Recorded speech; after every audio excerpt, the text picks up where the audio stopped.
Si vous avez des questions, c'est le moment de les poser. Je vais remonter un petit peu dans le chat. Pas de Facebook, non, j'ai expliqué pourquoi. Facebook a décidé qu'aujourd'hui, il ne voulait pas recevoir les streams. Donc là, ça dépasse totalement ma volonté.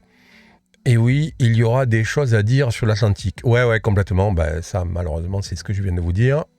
Même si la transition Niña est plus longue que prévu, le chemin de vent finit par se mettre en place avec la baisse du cisaillement. Ouais, complètement.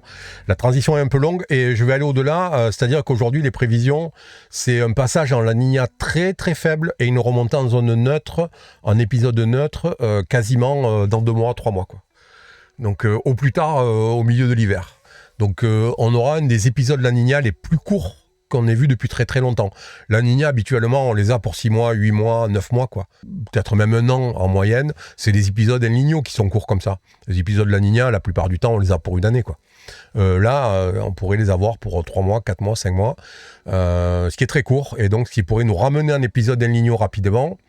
Et ce qui est une mauvaise nouvelle pour le climat en général, c'est qu'on sait que sous El Niño, maintenant, les poussées de fièvre, de température de l'atmosphère sont très fortes. Donc on l'a bien vu l'année dernière avec des records, et jusqu'au mois de mai-juin, avec des records de température quasi incessants du fait de El Niño. Donc si on revenait en El Niño l'année prochaine, c'est pas une bonne nouvelle du tout, ça non plus. Alors, c'est plutôt une bonne nouvelle pour les cyclones, puisqu'en épisode d'El Niño, on a plus de cisaillement. Mais on a vu l'année dernière que c'était pas tout à fait vrai. En fait, ce qu'il faut bien comprendre, c'est qu'aujourd'hui, tout le monde galère, quoi.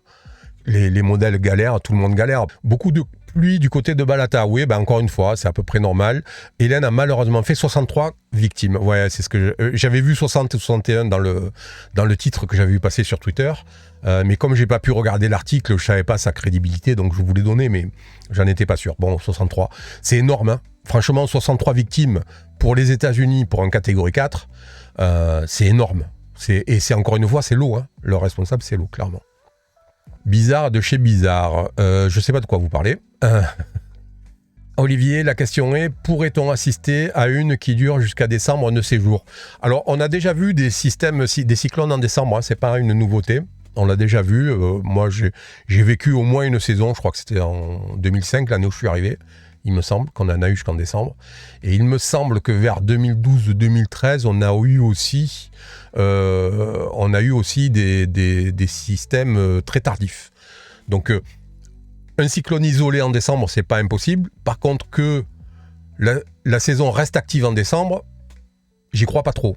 Parce qu'on a quand même beaucoup d'autres choses qui vont venir en jeu. L'eau va finir par baisser un peu, même si elle reste au-dessus des normales, la normale baisse, donc on va rester 1,5 degré au-dessus de la normale, mais on va baisser. D'accord ? Donc l'eau va devenir moins propice, forcément, à un moment ou à un autre. L'anticyclone va finir par se repositionner normalement et balancer de la brume de sable de manière importante sur l'Atlantique. Il n'y a que le cisaillement qui peut rester faible du fait de la Niña, mais on a aussi une dernière condition, c'est que la mousson en Afrique va se calmer, inéluctablement. Donc on sait qu'habituellement, à partir de mi-novembre, la mousson de l'Atlantique, elle commence à être très calme. Alors peut-être que ça va être un peu décalé, ça va être jusqu'à fin novembre, début décembre, mais normalement, si la mousson n'envoie plus de perturbations dans l'Atlantique, il n'y a pas de raison qu'on puisse attendre des cyclones, quoi. Donc pour l'instant, rien ne dit qu'on pourrait avoir... Ce que je parle, c'est vraiment dans le cadre de la saison officielle, c'est-à-dire jusqu'à fin novembre, c'est pas impossible que les 2 derniers mois, octobre et novembre, soient beaucoup plus actifs que ce qu'on a l'habitude de voir. Quelle évolution pour la Grande Caraïbe ? C'est pareil, en fait, il n'y a pas de différence. Le truc, c'est que si un système croise l'Arc-en-Ciel, il va venir toucher les Grandes Antilles. Donc, en fait, quand je parle de l'Arc-en-Ciel, sur ce type de système qui arrive du Cap-Vert ou éventuellement les Barbadiens, ils traversent l'Arc-en-Ciel, la plupart finissent sur les Grandes Antilles ou à proximité. Donc, globalement, ce que je dis pour l'Arc-en-Ciel vaut pour les Grandes Antilles aussi. Le GFS voit-il la même tendance sur la position de l'anticyclone avant 25 jours. Le GFS s'arrête à 15 jours. On n'a pas de run à 45 jours du GFS, en tout cas, pas à ma connaissance. Donc, voilà. Alors, le modèle européen, je ne vous ai pas montré de carte de position de l'anticyclone. Disons que les trajectoires que les membres envisagent pour les futures perturbations, fait qu'on en déduit que l'anticyclone se repositionne. Et encore une fois, ce qui est normal, si on a moins d'activité, une fois que Joyce sera remonté, si on a moins d'activité sur l'Atlantique, forcément l'anticyclone va retrouver sa position. Je veux dire, ça c'est dans l'ordre des choses, quoi. Rien ne va aller à l'encontre de ça. Donc, tant qu'il y a de l'activité, l'anticyclone est comprimé. Si l'activité s'arrête, l'anticyclone va reprendre sa place. Donc inéluctablement, si on a quelque chose qui sort d'Afrique à ce moment-là et se développe compte tenu des conditions favorables, la trajectoire sera plus tendue vers l'ouest. Hein. Pourrait-on faire un point pour connaître le nombre de cyclones et d'ouragans majeurs depuis le début de la saison? Ben oui, c'est facile. Hein. C'est quoi? C'est Joyce le dernier. G, H, I, J, A, B, C, D, E, F, G, H, I. Il n'y a pas de J, 9. 9. Joyce, c'est le 9e. D'ailleurs, on peut aller le regarder, hein, c'est pas un problème. On va regarder sur la page d'accueil, ça va aller vite. Hein. On est là, tac, tac, tac. Donc 1, 2, 3, 4, 8. Ah si, il y a eu un ici, il y a eu Isaac. On est à 10. Voilà, Isaac le... Ah oui, je croyais qu'il n'y avait pas de I. Isaac le 9e et Joyce le 10e. On est à 10. On est encore loin des 22 prévus, hein, et il en manque 10. Mais on se rapproche de la moyenne normale, qui est à 14. Donc, si on compte celle-là qui est prévue pour se renforcer et celle-là qui est prévue pour se renforcer aussi, on est potentiellement à 12 là, avec ce qu'on a sur l'Atlantique. Non, on en a même 2 qui sont prévus pour se renforcer, celle-là et celle-là. On est potentiellement à 13 avec ce qu'il y a déjà sur l'Atlantique. Donc on pourrait être dans quelques jours à 13, soit à quasiment à la moyenne statistique annuelle. Donc on sera potentiellement au-dessus de la moyenne. On aura une saison plus active. Alors est-ce qu'elle sera un tout petit peu plus active ou beaucoup plus active? Ça, on fera le point quand on débriefera la saison début décembre. Peux-tu expliquer ce qu'est la ZIC? Oui, je l'ai déjà expliqué plusieurs fois, mais je vais le refaire. Je ferai, à partir de la fin de la saison, je vais faire, et quelqu'un m'a suggéré ça, et c'est une bonne idée, je vais faire des petites capsules de 5-6 minutes qui mettront en avant tous ces phénomènes et tous ces trucs dont je parle dans les lives pour que la saison prochaine, vous soyez... et pour que je puisse vous renvoyer au moment des questions sur ces vidéos-là. Donc la ZIC, c'est une zone qui se situe entre... en zone tropicale, autour de l'équateur. Alors, je vais vous trouver une carte pour bien comprendre. Voilà, donc vous avez l'équateur qui est ici. Hein. Voilà, ici, pardon. Et donc, entre 10 nord et 10 sud, vous n'avez pas de... il n'y a pas d'activité, en fait, de pression. Il n'y a pas de dépression, il n'y a pas d'anticyclone, il n'y a rien. Il n'y a pas de basse pression ni de haute pression. Donc, on est dans une zone qu'on appelle en météorologie un marais barométrique. Et dans ces conditions-là, comme c'est la zone où l'eau est très chaude, hein, puisqu'on est sur l'équateur, c'est l'endroit où le soleil tape le plus fort, ben forcément, l'eau étant très chaude, on a de la convection qui se crée. Ça ne peut pas devenir des cyclones parce que, d'une part, on n'a pas d'effet Coriolis ici sur l'équateur, et même un petit peu plus au nord, mais on a une zone qui est d'instabilité atmosphérique importante. Les plaisanciers et les marins appellent ça le poteau noir. D'accord ?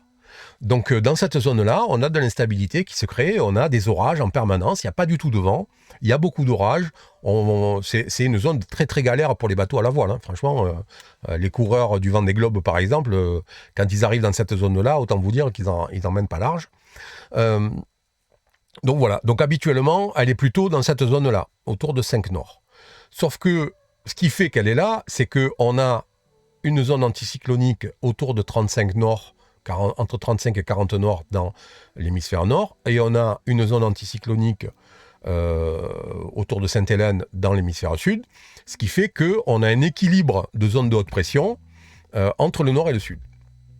Sauf que là, on voit bien, notre anticyclone, il est coincé vers le Portugal, on n'a plus du tout de zone de haute pression ici, donc l'isobar 1012, qui habituellement est plutôt, on va dire, autour de 10 nord, entre 10 et 15 nord, dans cette zone-là, il est sur 25 nord, bah donc du coup, on voit bien, entre le 1012 au sud et le 1012 au nord, la ZIC, en fait, elle a tout cet espace-là pour se positionner, cette zone perturbée.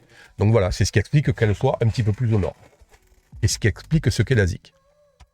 La seule qui est top avec la température de l'eau, c'est qu'on rentre dedans sans se poser des questions si elle n'est pas trop froide. Ouais, je suis d'accord, mais ça c'est la même chose que pour les gens qui disent le réchauffement climatique c'est cool parce que à Paris on va avoir la température de Madrid. Alors d'abord c'est faux parce que c'est pas ce que ça veut dire.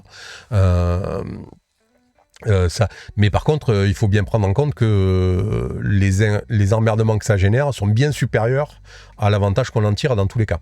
D'accord ? Donc, ok, instantanément, pendant 5 minutes, on va en trouver un intérêt. Mais si tout le reste du temps, il faut qu'on se bagarre avec des ouragans de catégorie 4 ou 5 durant la saison, c'est un prix cher à payer, je trouve. Merci pour ces explications claires et précises. En général, les perturbations touchant Saint-Martin en octobre et novembre viennent un peu de l'est ou du sud-est, d'ouest. Affaire à suivre. Ouais, bah là, on est dans un schéma de pression vraiment très très particulier. Hein, donc là, pour le moment, on a un peu de mal à voir ce qui va se passer derrière. Bonjour, pourquoi quand un cyclone passe sur la Floride où j'ai habité, il y a des alertes tornades ? Alors tout simplement parce que cette activité convective très forte va pouvoir se transformer en tornade. Donc c'est pour ça que la plupart du temps, il y a des alertes tornades quand on a des ouragans puissants qui rentrent à l'intérieur des terres. C'est pas la même genèse, mais en tout cas, ça fait un peu les mêmes choses et ça s'appuie sur un petit peu les mêmes choses, les mêmes dynamiques. Y a-t-il un risque de barbadien avec la température au sud-ouest de l'arc ? Pour l'instant, tant qu'on n'a pas vraiment de système de perturbation qui circule sur 10 nord, non. Et tant qu'on aura un 1016 qui est ici, les perturbations ne circuleront pas sur 10 nord. D'autant plus qu'on a une ZIC qui est déjà à 15 nord, donc les perturbations dans la ZIC embedded, comme on dit en anglais, elles sont sur 15 nord, hein, donc ça ne peut pas être un barbadien. Pour l'instant, ce schéma de pression n'est pas du tout favorable à l'arrivée d'un barbadien. Attention aux barbadiens en octobre. Alors attention, les barbadiens sont possibles si le schéma de pression redevient ce qu'il était. D'accord ? C'est-à-dire que si on a un schéma de pression qui redevient stable et habituel, c'est-à-dire un anticyclone plutôt par là et avec une dorsale qui vient jusqu'aux Bahamas, voire jusqu'aux Bermudes, voire aux Bahamas, et avec une crête de pression qui est plutôt aux alentours de 15 nord, entre 15 nord et 20 nord, en effet, les perturbations vont circuler là et avec l'eau chaude, il y a une possibilité que ça se renforce ici et que donc on ait un barbadien. Mais en tout cas, dans ce schéma de pression, c'est pas possible. Qu'est-ce qui fait qu'il y a du sable ou pas ? C'est le fait qu'on ait un anticyclone puissant ici, avec un gradient de pression élevé, c'est-à-dire du vent fort à proximité du Maroc, du Sahara occidental et de la Mauritanie, et que donc ce vent-là soulève du sable du Sahara et le ramène sur l'Atlantique. Quand il n'y a pas de vent, soit quand il n'y a pas de vent, soit quand il y a pas mal d'humidité dans la zone, l'humidité fixe le sable au sol et donc il ne peut plus se lever, ou sinon quand il n'y a pas de vent, ou les deux. Pour Hélène, j'ai vu passer un message officiel aux habitants comme quoi les autorités avaient demandé aux habitants refusant d'évacuer d'inscrire leur nom sur leur corps pour pouvoir les identifier. Alors ça, j'ai rien vu. Hein. Franchement, ça fait encore partie de ces trucs, de ces on-dit, machin... voilà, je vois pas les autorités faire ça parce que la Floride, ils sont quand même habitués à ce genre de choses, quoi, je veux dire. Donc, je suis un peu étonné. Après, bon, vu par qui est dirigé l'État de Floride, on va dire, plus rien ne m'étonnerait. C'est une aparté, mais Isaac avec un cœur chaud par 40 nord, c'est pas exceptionnel, moins l'un d'être courant. Alors, on en a eu, notamment, c'est 2020, je crois, où on en a eu toute une série, là, dont un qui a quasiment tapé encore en mode quasi-tropical le Groenland, enfin, qui s'est éteint quelques 1000 km avant le Groenland. Donc, ça arrive, hein. Et puis, de toute façon, le problème, c'est que quand on regarde la température de l'eau dans cette zone-là, finalement, c'est pas aussi étonnant que ça. Tout simplement, ça fait partie des éléments, sur le réchauffement global de l'Atlantique, ça fait partie des éléments qui peuvent survenir. C'est-à-dire qu'on peut se trouver avec de plus en plus de systèmes cycloniques qui deviennent post-cycloniques, mais qui gardent des caractéristiques assez denses et qui donc peuvent venir taper en tempête le nord de l'Europe de plus en plus fréquemment. Donc ça fait partie en effet des évolutions possibles liées au réchauffement de l'eau. Je ne sais pas si la ZIC a commencé à redescendre. Non, elle est toujours très haute, elle est sur 15 nord. Donc là, on est vraiment... là, c'est vraiment c'est un petit peu anormal. Mais c'est pas normal du fait du schéma de pression. Hein. C'est le schéma de pression qui explique ça. Mais du fait de ce schéma de pression, la ZIC a une position plutôt anormale, on va dire. Une dépression doit-elle forcément sortir d'Afrique ou peut-elle s'autogérer en mer ? Alors, pour qu'une dépression se génère, il faut qu'il y ait une zone dépressionnaire. La palisse aurait pas dit mieux. Donc forcément, l'immense majorité, la quasi-totalité des dépressions arrive à travers la mousson africaine et donc arrive sur l'arc. Il est arrivé qu'on ait des perturbations, des zones perturbées sur la ZIC ou un peu au nord de la ZIC.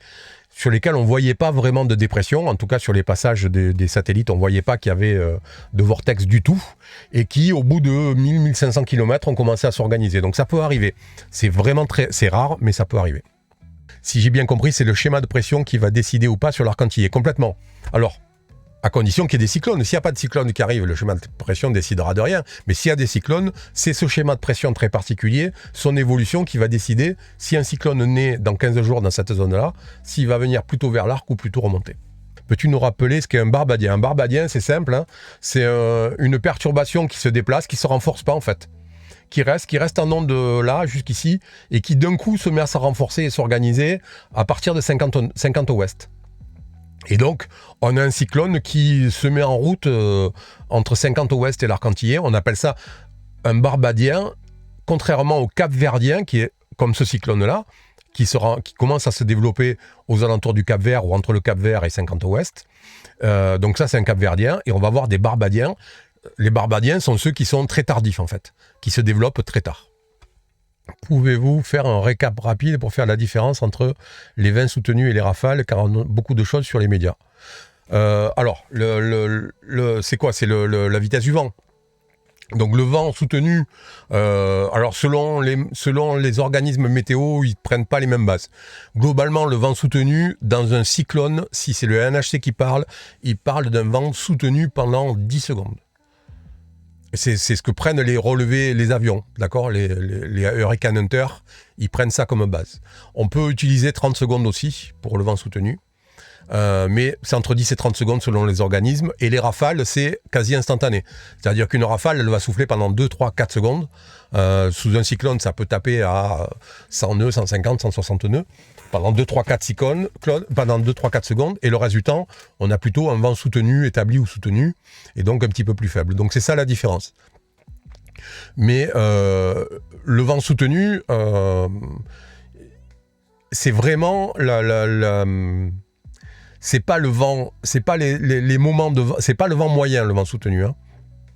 C'est vraiment le moment où le vent est soutenu, je peux pas l'expliquer mieux en fait.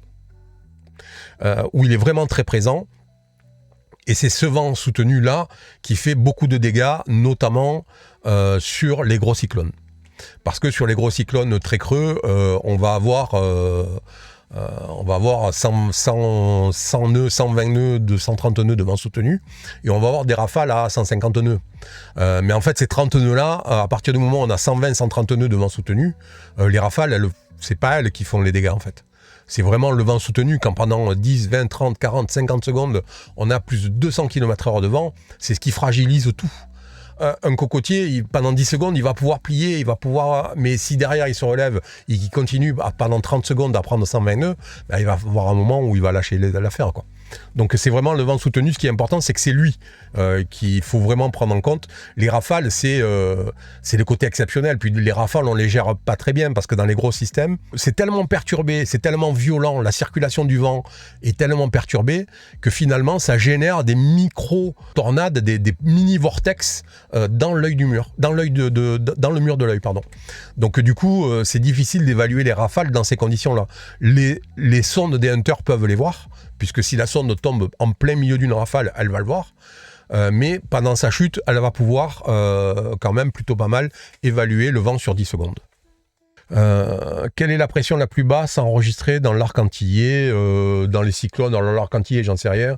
Dans les cyclones qui ont traversé, je crois que c'est aux alentours de 900, c'est autour de 900 HPA, je crois, dans ces zones. Des fois, on voit un creux barométrique sans pour autant qu'il y ait de la convection orageuse. Oui, complètement. Alors, on peut appeler ça une dépression sèche, hein, ça peut arriver. La plupart du temps, on voit ça quand il y a du cisaillement ou du sable. C'est-à-dire que, et en fait, c'est juste que il y avait de la convection, sauf que la convection s'est fait éteindre soit par le sable, soit par le cisaillement, et il n'y a plus que le creux barométrique qui reste. Ça peut arriver aussi dans l'autre sens, où on ait un creux barométrique qui soit latent et où on n'ait pas de convection qui se forme à cause du sable. Mais la plupart du temps, il ne va pas durer longtemps, il va s'éteindre très rapidement, puisque ce qui maintient la circulation du vent et donc l'état dépressionnaire, c'est le fait qu'il y a de la convection, hein, c'est la circulation due à la vapeur d'eau qui remonte, donc c'est vraiment ça qui est à la base. Voilà, ok. Bon, mais écoutez, j'ai fait à peu près le tour. 1h20, donc c'est pas mal. Et puis moi, dans 10 minutes, il faut que je lève l'ancre. Donc écoutez, merci à tous pour votre présence. Vous êtes encore très nombreux, plus de 300. C'est sympa à vous. N'oubliez pas que si ce genre de programme vous intéresse, vous pouvez liker la vidéo, ça aide beaucoup la chaîne. Si vous n'êtes pas abonné, abonnez-vous parce que si la deuxième partie de saison est un peu dure, ça vous permettra d'être informé en temps réel, des évolutions des lives. Si vous n'êtes pas abonné à Telegram, vous pouvez aller le faire aussi. Encore merci aux abonnés de la zone privée qui me permettent d'assumer financièrement le coût de Météo Tropical, parce que c'est pas que des lives, hein, c'est un gros site, c'est un gros système d'alerte en temps réel, gratuit et bénévole. Donc voilà, merci à tous, et puis on se retrouve normalement dimanche à la même heure pour un nouveau live. On y verra peut-être un petit peu plus clair sur ce qui attend l'arc antillais et plus généralement le bassin atlantique pour le mois d'octobre, et voir si en effet ça risque d'être un peu rock'n'roll ou pas tant que ça. Voilà, écoutez, merci à tous, je vous souhaite une bonne fin de journée, je vous souhaite une bonne semaine, et puis rendez-vous dimanche prochain. Allez, salut. Météo Tropical.